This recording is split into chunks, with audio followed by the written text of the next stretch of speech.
সবাইকে আমার ইউটিউব চ্যানেলে স্বাগত। আজকে হৃদয় ছুঁয়ে যাওয়া শ্রীরামকৃষ্ণ পরমহংসদেবের 6টি অমৃতবাণী ভিডিওর আকারে তুলে ধরছি। মনকে যদি কুসঙ্গে রাখো তো সেই রকম কথাবার্তা চিন্তা হয়ে যাবে।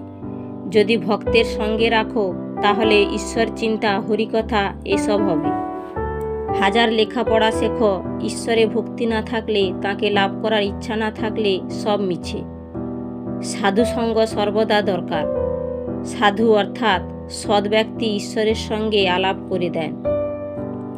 সংসার করো না কেন তাতে দোষ নাই, তবে ঈশ্বরেতে মন রেখে করো। যেন যে বাড়ি ঘর পরিবার আমার নয়, এসব ঈশ্বরের। আমার ঘর ঈশ্বরের কাছে।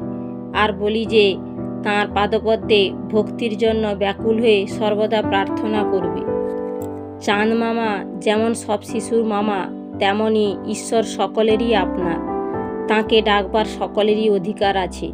যে ডাকবে তিনি তাকেই দেখা দিয়ে কৃতার্থ করবেন। ঈশ্বর লাভই মনুষ্য জীবনের উদ্দেশ্য। সত্যেতে থাকবে, তাহলেই ঈশ্বর লাভ হবে। ভিডিওটি আপনাদের ভালো লাগলে একটি লাইক দেবেন, আপনজনদের শেয়ার করে দেবেন। নতুন যারা দেখছেন তারা সাবস্ক্রাইব করে পাশে থাকবেন এরকম আরও নতুন নতুন ভিডিও পেতে। সবাই শ্রীরামকৃষ্ণ পরমহংসদেবের কৃপায় ভালো থাকুন, সুস্থ থাকুন।